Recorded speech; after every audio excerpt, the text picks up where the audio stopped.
guys, welcome back to the King's Banner podcast. How are you guys doing today? I mean, we're good. Yeah. Me and everyone else watching. I think we're all of you. Yeah, all of us. I was referring to one. your group of personalities, your pastor personality, your jiu-jitsu personality. That's an interesting thought. I think they're kind of all the same, but you're not allowed to choke people out as a pastor. I will say that. Not, yeah. So there's at least something there, but maybe there's an opportunity for me to do that. A biblical chokeout, so to speak. Yeah. Yeah. I'll choke you out with the just the beautiful revelation that we have from Scripture. You've heard of the sword of the Spirit. Have you heard of the headlock of the Spirit? Guillotine, guillotine. Maybe Kimura of the Spirit. I don't know. Guillotine and biblical seems to conjure up different imagery. I'm not exactly. I'm hearing Holy Grail in the back of my head. No one expects the Spanish Inquisition. Yeah, I'm so sorry. All right, what are we talking about? So I wanted to I was thinking about, you remember, I don't know if you went to a church like this, but I went to a church that was small enough that I feel like every other week, every month, we were having and it's awkward potluck afternoon after church. And right now with the church, we're doing meals every time, but it feels like it's directed. It feels like it's different, and it's not that awkward. Part of it is that potlucks are just sketch. If you're not the first person in line, bro, you don't want those. There's going to be 3 good dishes from those couple people to know what they're doing. And even those 3 dishes were made at best the morning before church and have been sitting for 2 hours. Yeah. Mm-hmm. They brought them to church and they're like, just let it, de-thaw on the counter, and it could all go south. So, But what about potlucks? Well, so I was thinking about it, the difference between sitting down to a potluck and just being there for food, and what's the purpose of it? The purpose is to get the church together and talk and engage with people, and I know what we're doing Sunday afternoons is we're trying to drive that engagement. We're trying to drive building relationships and things. And I wanted to talk about, because we talk about in our values covenant community, and all right, what is that, and what does that look like, and are we doing that? Yeah, and I wrestled over those words, covenant community, because it sounds so culty. Covenant, you know what I mean? Come join our covenant. It sounds so culty, man. I thought about covenant fellowship, and I hate the word fellowship because it's this 90s word that can mean a million things. I thought about covenant gathering, but I was gathering sounds like Magic the Gathering. I don't want to do that. I was really trying to think about it, and the problem is that words get hijacked by lots of people and become things even the word community for me makes me think of a senior living facility. Ooh, you know what I mean? Yeah. Or come join the home Shady for Oaks community. People. Yeah, community just sounds it's a trap. It's a prison. Yeah. That's what it is. But we all pretend to be happy together. Yeah. It drives me crazy, but it is an important thing, man. I mean, you see, especially in the New Testament, all throughout the Bible, there's a massive picture of the table eating together. I mean, it begins that one of the first covenants with Abraham is, a picture of a table, and then you get with, Moses, and it's a table. And all the way out through Scripture, you see this picture of the table being set. And at the end of the story is a massive feast and the wedding supper of the Lamb, which is going to be food. Yeah. Which I'm pretty freaking pumped about. All right. No way. Really? My son asked me this the other day. He's like, why does God call himself food so much, Dad? I was sitting on the couch with my son, and he's like, it's a weird thing. He's like, because he's bread, and he's water, and he's trying to understand. And I'm sitting there that's fair. Food itself is a weird thing if you think about it. I put it in the same category as oh, this sounds terrible, but using the restroom. Yeah. It's just it's a very frustrating ongoing thing that you have to do or you will die. Yeah. And sleep is also in this category. Why do we have to do these things? Because ultimately all of them reflect our need for God, our need, like there's typological significance to everything that we do in life, which is kind of hilarious. But in Acts 2 especially, it talks about them meeting together, breaking bread in each other's houses, having everything in common, supporting each other. In Hebrews 13, Hebrews chapter 10, it tells us to not neglect meeting together as some are in the habit of doing. You see, obviously, the Last Supper is a table. So much of life together as Christians is spent in this picture of being in covenant with people and covenant with God, or maybe better said, in covenant with God with other people who are also in covenant with him. And the frustrating thing about church is that there's other people there, you know, like that's the reality is it's the body of Christ. We all come together. And when you get together with a bunch of people, man, you don't pick the people at your church. God does. You don't get to, you know what I mean? Like you don't get to pick, we want this person and not this person. It's a lot like your own family. You know, they're born into this family and it is what it is. And we go from here, you know? And so I think we desperately need community. Yeah. One of the first things that God says in the Bible, it is not good for man to be alone. It's not good. And that's just about marriage. That's a reminder that it's not good for you to be isolated. Yeah. When we look at our society today, we see everybody is online, but most people don't hang out. Yep. Front porches have basically disappeared. Garages are the things that people pull into and close the door before they actually go out and see anybody. Yeah. You can have a million friends online and not know a single person in the actual area that you live. Mm-hmm. You could be unaffiliated, disconnected entirely from basically all of those people, their thinking, their processing, their religion, their worldviews, and live next door to them and never say hi to them. Yeah. We're seeing an increase of like tiny houses. You know what I mean? Yeah. These little places where it's like you have a sink and a bed. It's basically like a space pod. You know what I mean? It's like you want to live on a spaceship that's not in space? Here you go. It's perfect. And the question there, or at least the implicit reality, is that the home is no longer a place for people. It's a place for you. And online is a place for people. And we see anxiety skyrocketing, depression skyrocketing. Stuff is not healthy and not as it should be in so many different ways. And nobody, at least I'm not seeing a lot of people connected to the need we actually have for real people, real conversation, getting together with other people, like sharing meals, talking. And it creates a superficiality. Everybody's online. Everybody's posting the perfect version of themselves or whatever version of themselves they want people to see. Even things as intimate as sex are now like it's OnlyFans, it's pornography, it's online dating relationships, swipe left or swipe right. Yeah. Some people are punting on people altogether and are just like, I'll just have an AI girlfriend or an AI boyfriend. I saw 1 in 10 men now have an AI girlfriend. That is 1 in 10. That's insane. That fast. One in 10. I'm like, that is absurd. Now, I think that's the United States specifically. I don't know if I don't think it's a global phenomenon. Sure. But I find that just astounding to me that we are punting on actual relationships with actual people. And it was like, how depressed and horrid and alone do you have to feel that you're like, you know what, robot girlfriend sounds pretty good right now. Well, you're saying that, and one of the things that comes to mind that I didn't even think about, but so like VR is becoming a little bit more popular nowadays, and there's some really cool stuff you can do with VR. But if you look on the most played VR program, it's VR chat, where you create an avatar of yourself, put your headset on, and sit on your own couch and pretend to be with a group of people. Oh my word! That are like, it's living. It's trying a to false simulate reality. Community. Yeah.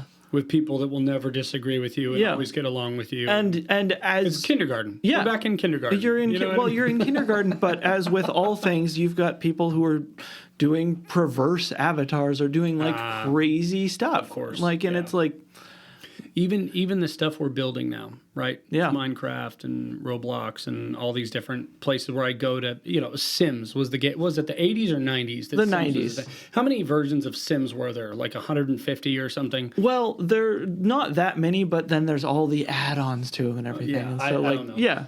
We're obsessed with a life that is disconnected from our actual life. Yeah. We are constantly wanting to drift away into isolation and create our own realities. And we see this in like trans ideology, when people are trying to apply a fiction that they want to live in and then push it on everybody else to get them to do the things that they want. And then if I can't make that happen, a lot of people do it online, where it seems to affect people less. But ultimately, like, this is an important thing that I think most people are missing. This is oh man, I should go here too. Okay, online church. Can we talk about this for a second? Okay. So we don't stream on Sundays. Many people have asked, like, are you streaming on Sundays? I want to watch the sermons. Go to church. Yeah. Be around people. Listen, whoever you are, if you are listening to this and you are not going to church on Sunday, for the love of all that is good, turn off the sermons, turn off the podcast, just go to church on Sunday, be with humans, touch grass, right? I think that's what the kids are saying. Yeah. But there's this tendency to just want to do everything online and miss the actual fellowship. And a lot of people are like, oh, no, listen, you are robbing the rest of the world and the community around you from the gifts, abilities, wisdom, all the things that God has given you. You're robbing those people. You're not using what God has given you to help be a part of the body. You're pretending to be a part of the body. You're not a part of the body. I don't know what to tell you. Like, Paul was never like, it is what it is, and if you can't get together or go share with other people or talk to other people, it's fine. If I cut off my pinky and throw it in a box, and it's not part of my body He anymore. was writing letters to people and sending emissaries when he absolutely couldn't be there. Yeah. And in all of his letters, he's like, I want to be there so badly. I want to come hang out. I want to be a part of what we're doing. And I feel like what we don't notice in Paul's writing that is totally counterintuitive for, I think, our world today is how badly and how much he loved the people that he was with. I don't even think we have like the ability to understand some of those things because we have such a desire to be distant from and separate from and away from, because people mean trouble, people mean mess, people mean difficulty. And he wasn't running away from that. He was running straight into it. Yeah. And we see this in, it's global, but even part of the American dream tends to be my dog, my land, my house, my family, and my separation from everybody else around me, And it's like, okay, if it's not good for men to be alone, what are you doing out here? Yeah. But or some people are like, I'm going to live off the grid. I find my peace with God. When I go up to the mountains or I spend time there, that's my church. That's my cathedral. That's where I go. I'm like, cool. So away from everyone is where you find peace. And I'd be like, all right, like Jesus went up to pray, and then he would come down and minister to people and immediately engage in what's going on. If you're saying the time that I spend with God and where I feel connected to the body of Christ is with alone, like by myself, just me and Jesus, well, I think you're missing the whole part of the second commandment. Yeah. Or the second table of the law. First 4 laws of the 10 commandments are all about our love for God and how we do that. Next 6 are all about how that applies to with people. Everybody else. Yeah. And so I think, we started talking about potlucks. The goal is to put people together and help people grow together, families to grow together, lives to grow together, people who have different gifts and different abilities coming together, helping each other, encouraging each other, making up where one person is lacking or another person is hurting. The older I get, the more I realize I'm not good at certain things.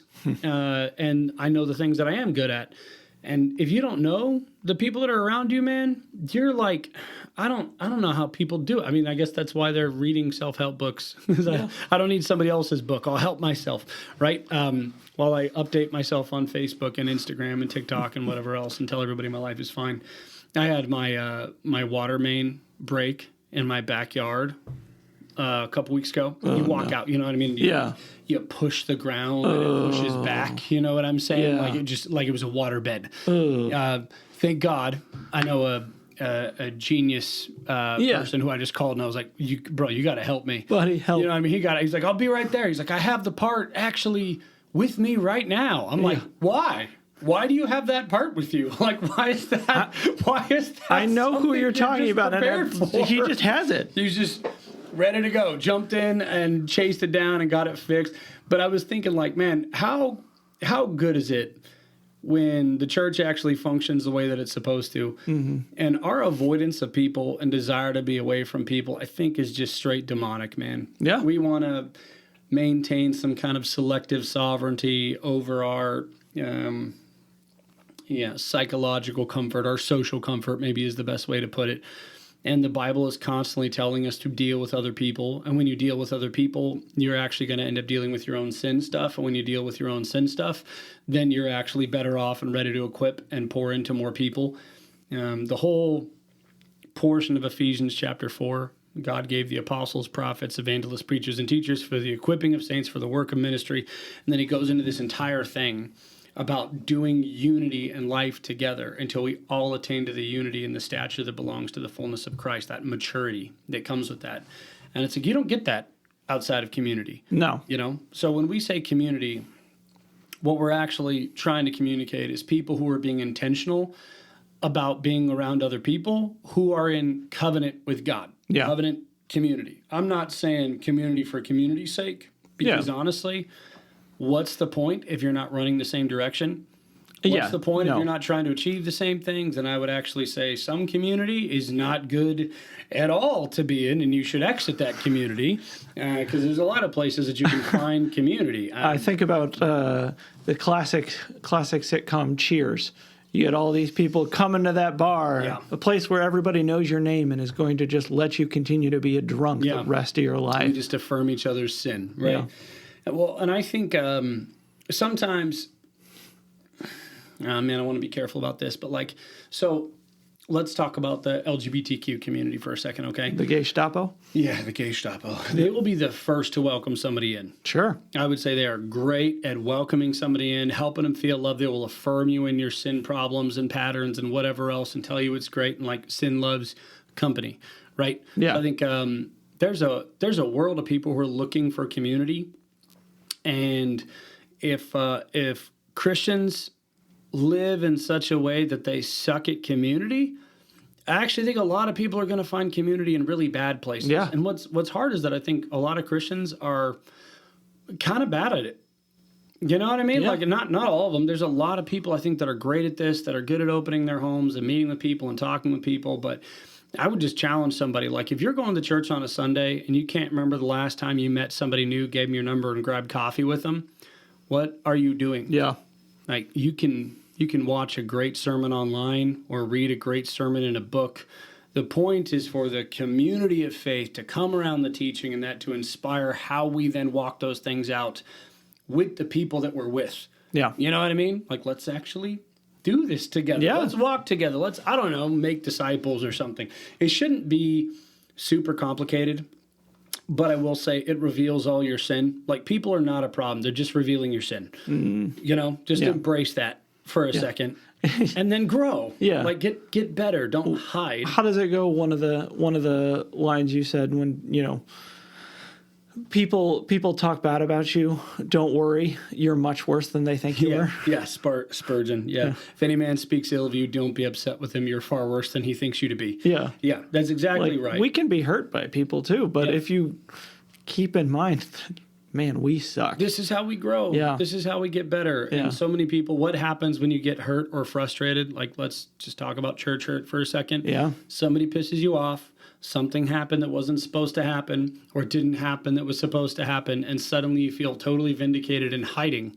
Yeah. And it's like, okay, is this a healthy response? No, but I feel vindicated about it. Yeah. Cool, bro. All right, well, how about you I don't be an want adult? I don't want to feel that pain again. And look, I don't want to be a jerk. Some really shady things have happened. Yeah. If you need to find another covenant community that loves Jesus and is getting after it and grow there, that's totally fine. But what you don't do is isolate yourself. Yeah. Don't be the person who drops back and says, I did church once, that didn't go well. If you read the Bible, there's some crazy stuff happening. Yeah. all the time. Yeah. Jesus never is like, all right, I'm out. I can't deal with you guys anymore. Yeah. I mean, if you want to say that was the ascension, maybe. You know what I mean? But he did die first, in all fairness. He died first, and then he said, I will be with you I always. will be with you to the end of the age. There you have it. Yeah. He's like, yeah. I just think when we talk about covenant community, we're not talking about now we drink the Kool-Aid. Yeah. We're not talking about the let's talk about that a bit. Like, obsessive- how can you do it badly the other direction? Yeah, the other direction is where there's so many. How do I say this? There's a false piety involved, where the goal is not we want to grow and help other people grow. It's if you haven't attained this standard or you're not maintaining this facade, you're out. Which is kind of what the Pharisees had created. Yeah. Was a giant standard that nobody could attain to. And they were constantly stacking rules on people's shoulders, and it became more of a pecking order for who could pretend the best rather than who was actually growing. And when you do that, you just suck all the air right out of the room, man. Yeah. It becomes a place where everybody is a faker and nobody is actually getting help. And it's a super legalistic environment. And this is where, man, I've watched people who are really trying and want to grow just get destroyed at a table because they prayed the wrong way. They used a swear word.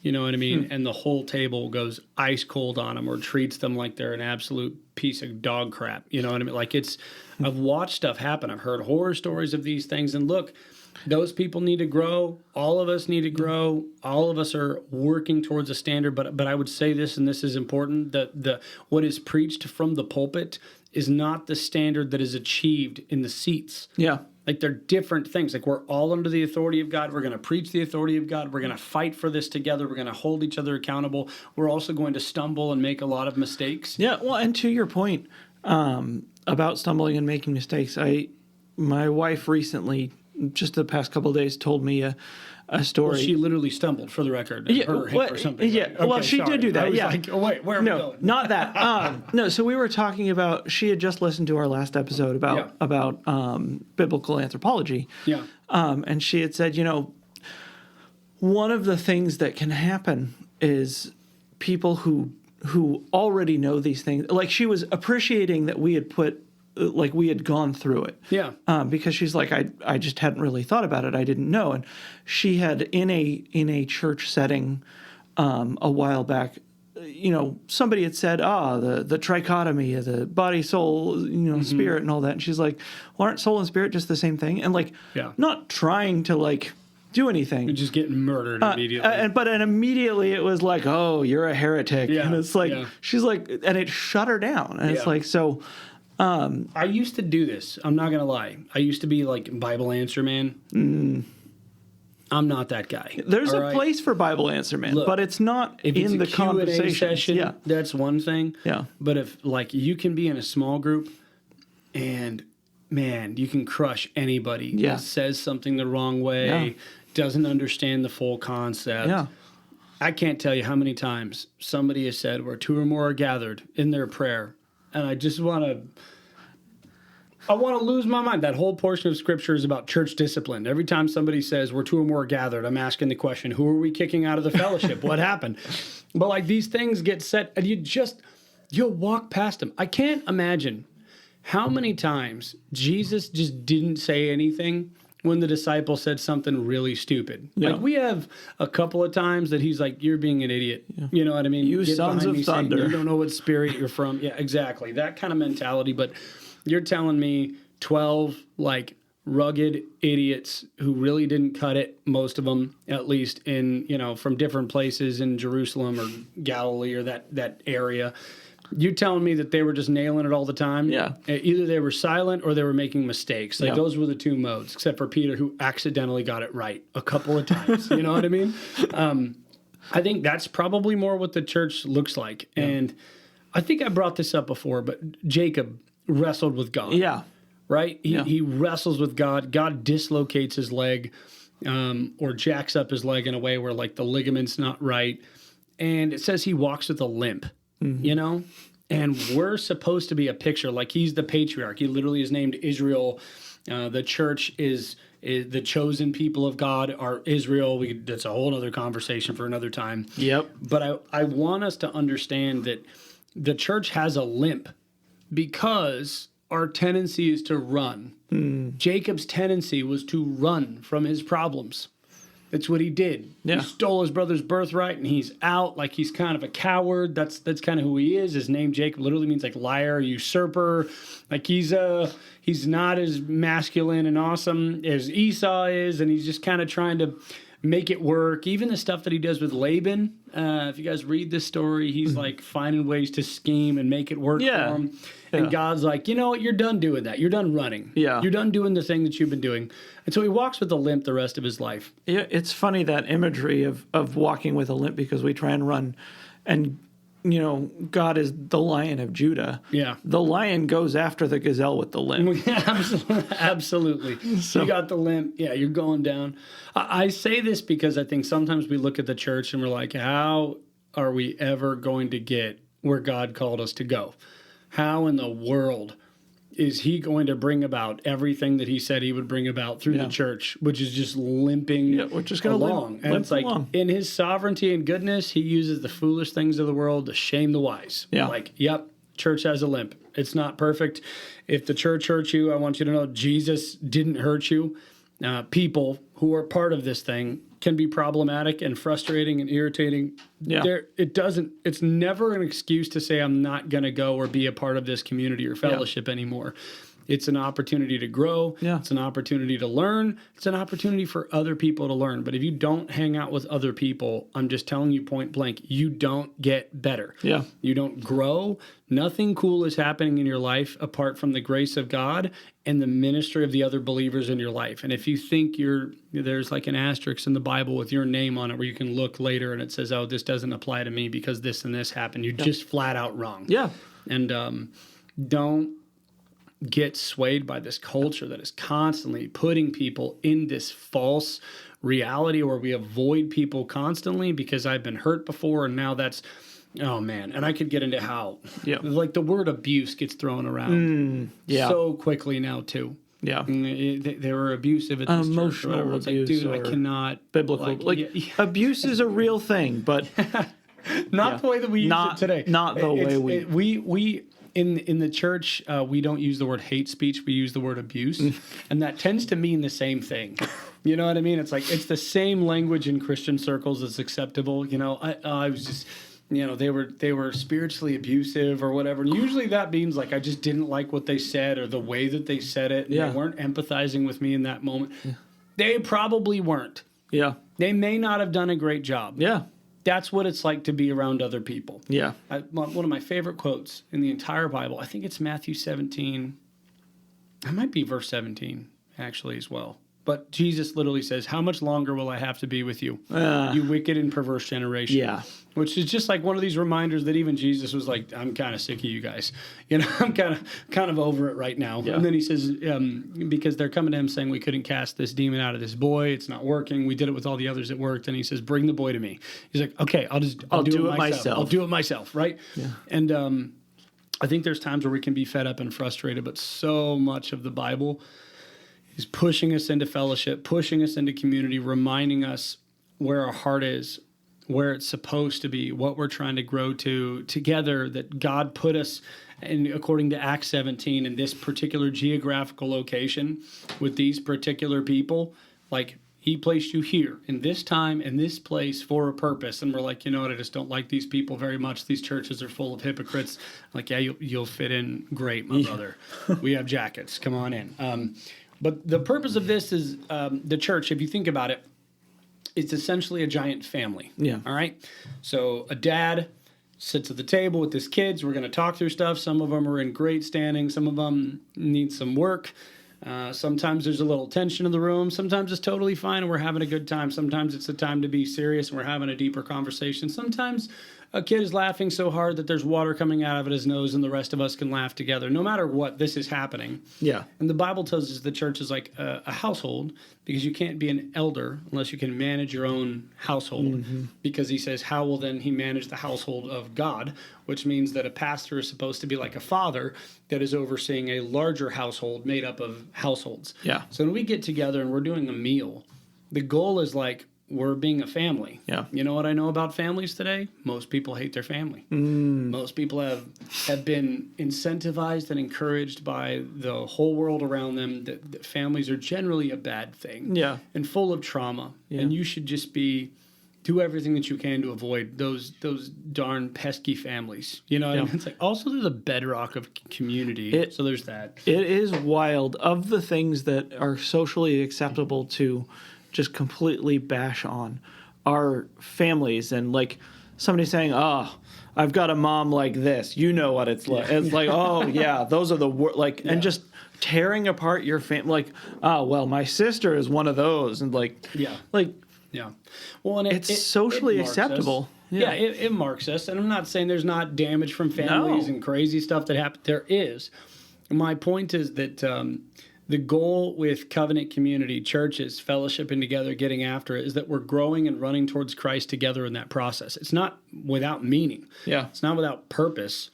It's like family. We're growing together. We're getting better together. And we're choosing this because we know that this is better. And this is what Christ chose. Yeah. And this is what he has called us to. And some people think that, like, you know, I can be part of the body of Christ. I'm a finger. I'm just severed and bleeding out over in the corner. It's like you're not actually part of the body. You're just dead. Yeah. That's what that is. Either you get connected back soon or you're a zombie. You're gross. Yeah. You know, give your life to Christ. Get it together. But it's a giant family, and we're working together at growing what Christ has called us to. So much of the Bible, so especially the epistles, is how then do we deal with other people? Yeah. How then are we supposed to do life together in this kind of community? And when you do it right, it's really cool. Like, I don't think most people realize when the Roman Empire was failing, they were going to Christian communities and asking them, how are you making it work when the whole rest of Rome is burning? That's cool. Like, all of it's... like, we're failing, things are crumbling. How is it that your communities are still thriving and doing okay? And it's because they were learning how to grow through things, how to deal with their own stuff, how to walk together, support each other. And they had these little economies that were working within what they were doing to help support them through the difficulty of what was going on. Yeah. And I think sometimes the nation that you're in honors God, loves Jesus, is getting after it. Sometimes it's going to be more like Noah with his family on the ark, and you're learning how to survive and make it through the crazy times by building something that can survive the storm and making it out to the other side where you can rebuild and do something new. I wrote a book about this, actually. It's not published yet, but later on, it'll be awesome. Okay. We'll at some point. That's probably way down the line, but you heard it here first, okay? But I think there's an importance in, like, surviving the chaos. Yeah. Surviving the crazy. And I think a lot of people don't emphasize or realize the importance of community for survival. People that are just alone, they die, man, before they actually breathe out. They're already dead. Yeah. They're just in survival. I take care of myself. I do my own stuff. Can I get on a soapbox about this for a little bit? So we cover this a little bit, but aloneness. I think one of the greatest pieces of damage that has been done with pop psychology is the introversion extroversion scale. And, like, all right, so I would make the claim that you about to tell me about the gospel of Enneagram right now? I'm about to tell you that I don't actually believe that introversion and extroversion are functionally real as pop psychology would have you believe. Okay. But that's neither really here nor there. To the point I want to make. The point I want to make is the fact that we have let an entire generation be defined as introverts or extroverts or all of these different things. Yeah. What we've done is we've given people an excuse not to put effort into the skill of socializing with other people. Sure. Because they can just say, "Oh, I'm an introvert. I'm just bad at that."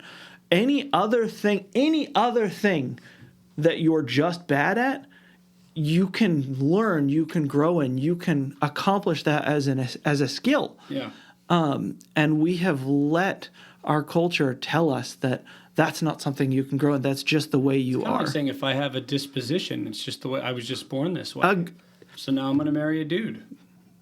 Well, Justin, we're going to crazy how we're fast going that to come upon you in community and affirm right. that Yeah. no. Yeah, I testify to love, right? I'm Okay. so sorry. You can look that up later. Yeah. Yeah, but I would agree. I think there's look, there's people who have different dispositions and all the things. All we do is put labels on it. And there's nothing wrong with like a label. Sure. Say this is more how this person is or this person is.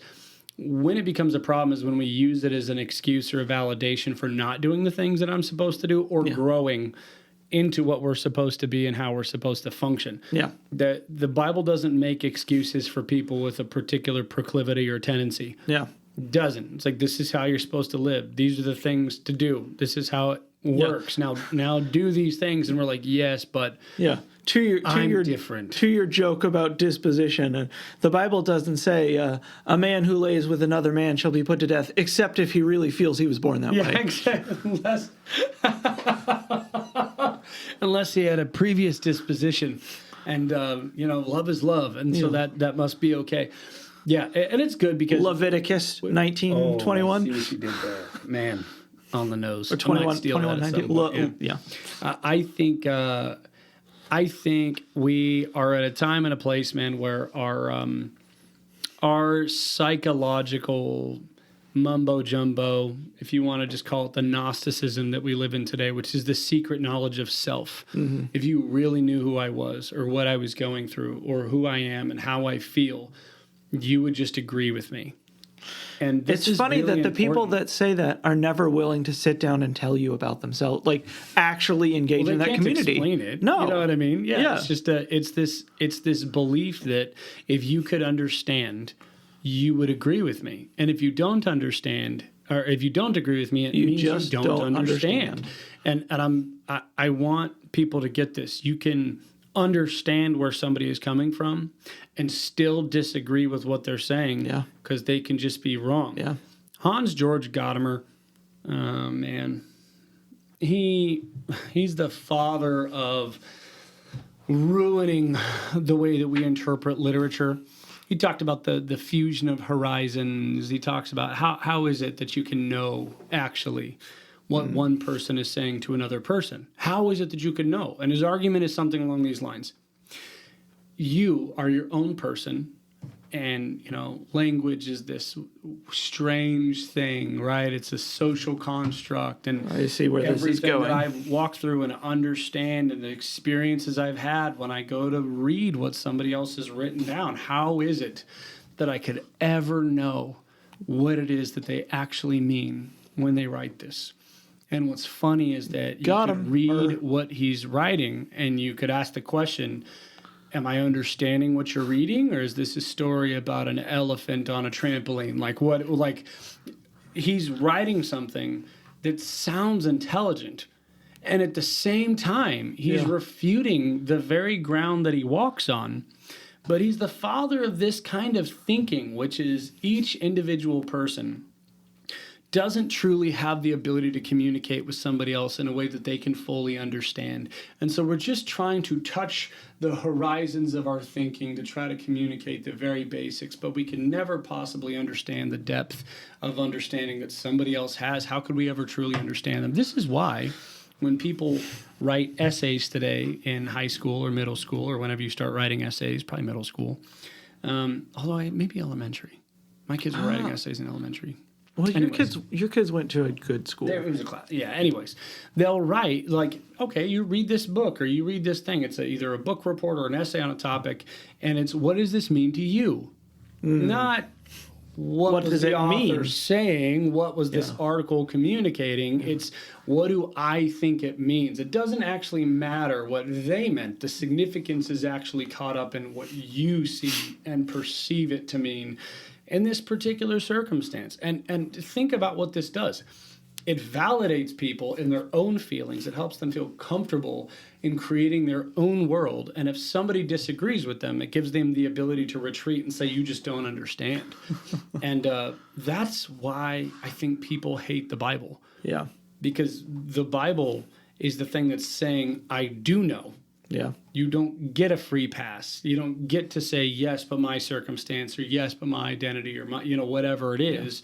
This is just giving statement after statement that is true.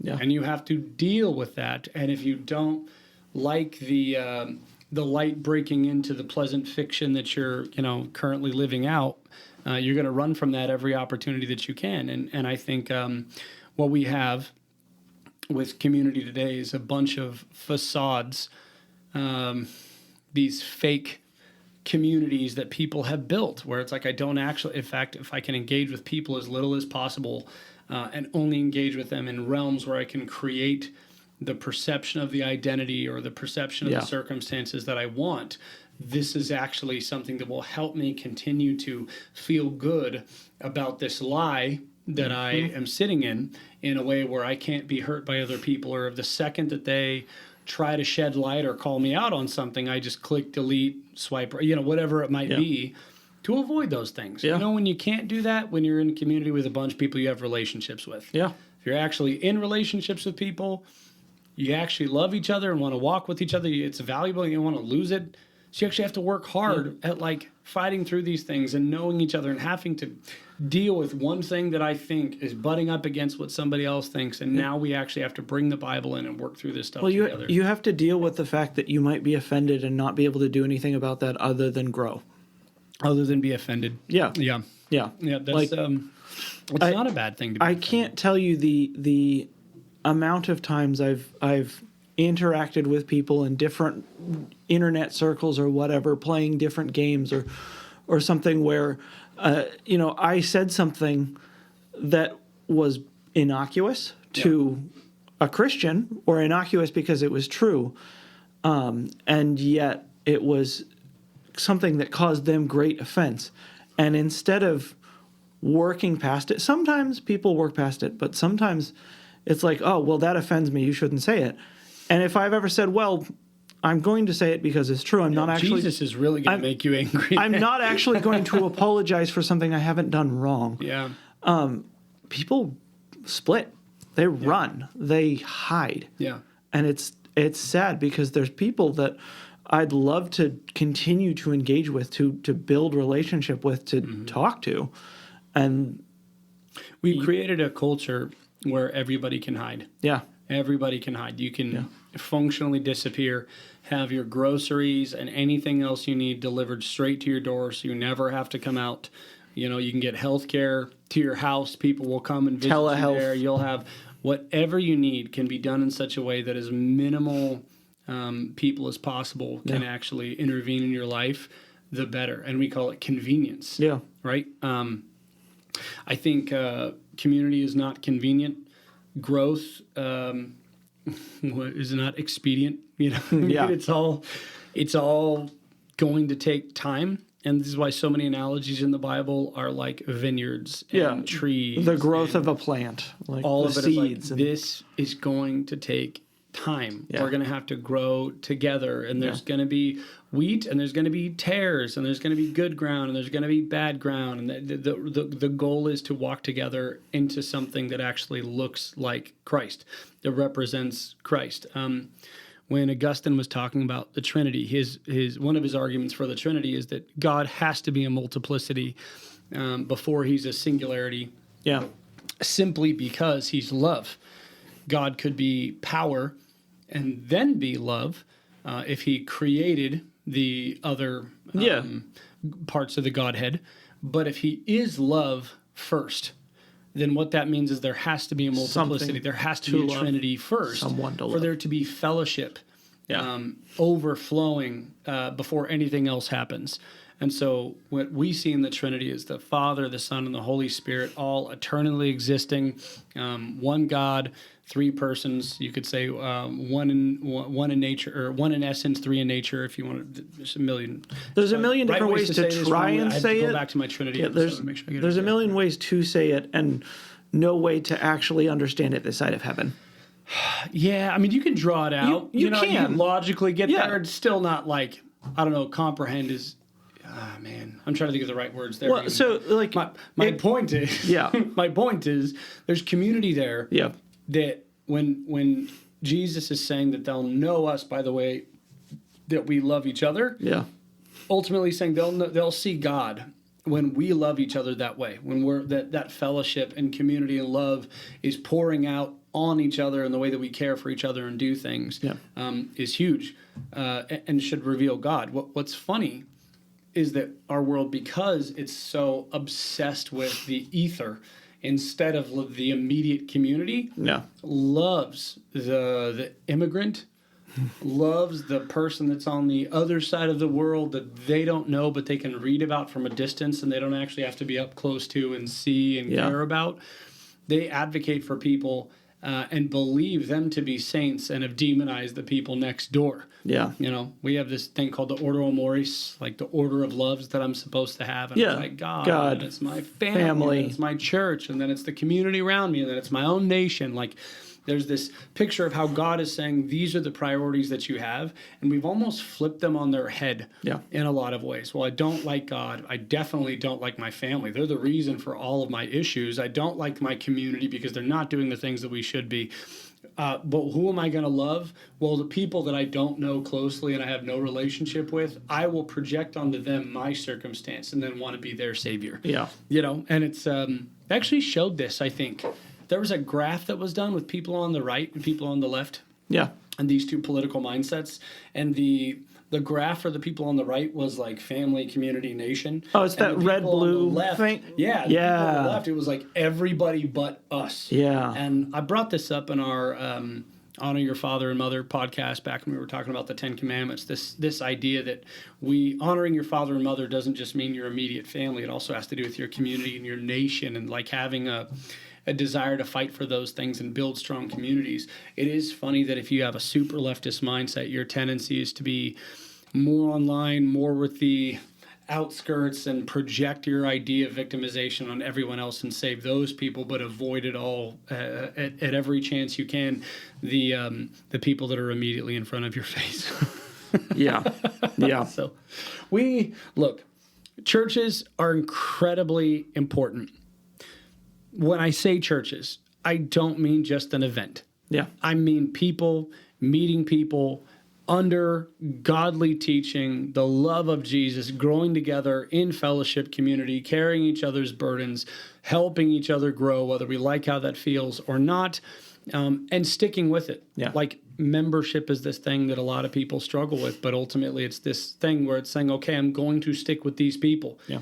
I'm going to stay here. I'm going to fight for this. I want to be a part of this. And we need more churches. We need more godly churches that are doing this and getting people together. And the rates of like suicide and depression freaking plummet when people are actually engaged with other people at churches, in their Bible, praying together, doing life. These things, most of the psychological illnesses and wellness stuff that we're dealing with on a massive scale in our country today evaporate when people are just doing the stuff that the Bible said from the beginning to do. Yeah. And so I say all of this to say those potlucks, as weird and cringe as they may have been at some point, actually are a better attempt than anything that we're putting together today. In the same way that marriage, as much as it is fired at by people, and they talk about this and talk about that, is far better than any of the stuff that people are putting together today. The Bible has been right every single time and will continue to be right every single time. And if it's not working, you're the problem, not the Bible. Yep. So that's for free. You're welcome. All right. Well, I hope this helps make some sense. And if some of you guys are stuck and frustrated by this, man, send in some questions, send in some thoughts. We'd love to hear from you. And man, if we can answer those things and help you guys get to a healthy place and get into some community, we would love to do it. Yeah. So right on. All right. Have a good week, everybody. Thanks, guys.